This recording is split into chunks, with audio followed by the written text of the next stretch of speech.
नमस्कार, स्वागत है आपका। आप देख रहे हैं खबरों का डबल डोज 1 और 11। आपके साथ हूं मैं नेहा भट्ट। नमस्कार, मैं हूं श्वेता झा। अगले 1 घंटे तक हम होंगे आपके साथ और दिखाएंगे हर वो खबर जिससे है आपका सीधा सरोकार। लेकिन इस वक्त की सबसे बड़ी खबर, और तस्वीरों के जरिए से भी वो देखना जरूरी होगा, क्योंकि राहुल गांधी की चाय पार्टी से विपक्षी एकता में आखिर कितनी एनर्जी भर गई है वो इन तस्वीरों में दिखाई दे रहा है। चाय नाश्ते के बाद राहुल समेत सारे विपक्षी नेता साइकिल पर सवार होकर संसद तक पहुंच चुके हैं।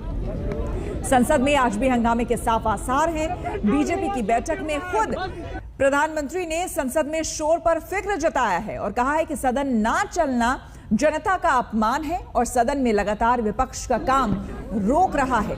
और दूसरी तरफ आपको हम बता दें, आज 17 विपक्षी दल एक साथ बैठे। राहुल गांधी ने चाय नाश्ते पर बुलाया था और ये चाय नाश्ता खत्म होने के बाद किस तरह से साइकिल पर सवार होकर के सभी नेता निकले और संसद तक पहुंचे हैं, उसकी तस्वीरें हमने आपको दिखाई। हमारे संवाददाता लगातार इन नेताओं से भी बात कर रहे थे। तो आगे की रणनीति दरअसल क्या होगी और किस तरह से, क्योंकि जब से मॉनसून सत्र शुरू हुआ है, आपको ध्यान हो, एक दिन भी बिना हंगामे के सदन, चाहे लोकसभा हो या फिर राज्यसभा, नहीं चल पाया। और ऐसे में अब आगे की रणनीति विपक्ष की क्या होगी, उसको लेकर दरअसल आज रायशुमारी होनी थी, रणनीति बननी थी। और इसीलिए राहुल गांधी ने आज ये चाय नाश्ता एक तरह से बैठक बुलाया था और इस पर तमाम विपक्षी नेताओं से रायशुमारी हुई। आगे रणनीति क्या होगी उसको लेकर बातचीत हुई है। लेकिन दूसरी तरफ बीजेपी संसदीय दल की जो बैठक हुई है उसमें प्रधानमंत्री ने चिंता जाहिर की है। प्रधानमंत्री ने साफ तौर पर कहा है कि जिस तरह से विपक्ष सदन को नहीं चलने दे रहा है वो दरअसल जनता का अपमान है।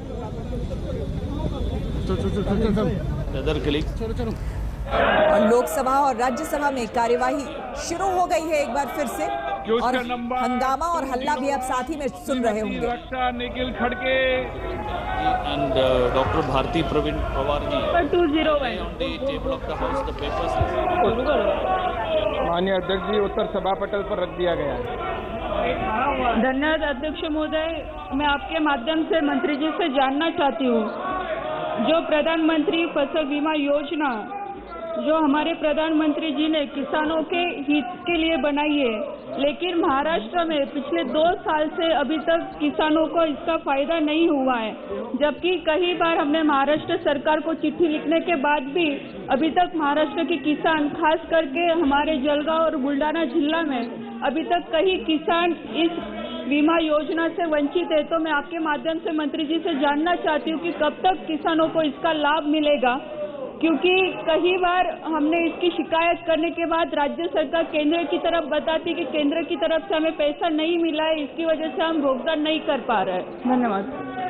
माननीय अध्यक्ष महोदय जी, जैसा कि सदस्य जी ने पूछा है क्लेम के विषय को लेकर, और जैसा प्रधानमंत्री माननीय नरेंद्र मोदी जी के नेतृत्व में नई फसल बीमा नीति जब से लागू हुई है, उसके बाद किसानों को क्लेम समय पर मिले, और इस दृष्टि से संज्ञा ध्यान में रखते हुए काम लगातार आगे बढ़ रहा है। और रही महाराष्ट्र की बात, तो महाराष्ट्र के अंदर भी जैसा कि अभी जो राज्य से जो अंश आना है 2020-21 का, वह राज्य अंश के रूप में 203 करोड़ रुपए हैं। वो जब भारत सरकार के पास में आ जाएंगे तो उसके बाद में भारत सरकार है वो रिलीज कर देगी। और दूसरा जो अभी जो कुछ नुकसान हुआ है और उसका आकलन है वो राज्य सरकार और कंपनी के माध्यम से वहाँ पर संयुक्त टीम के माध्यम से आकलन किया जा रहा है। और वो आकलन जैसे ही आएगा तो आते ही उसका मुआवजा होगा वो निश्चित रूप से मैं सदस्य जी को कहूँगा कि वो अवेलेबल हो जाएगा।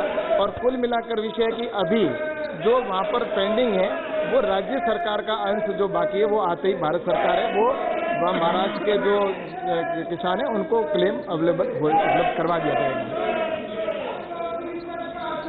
राव जाधव सेकंड क्वेश्चन पूछना चाहते हैं माननीय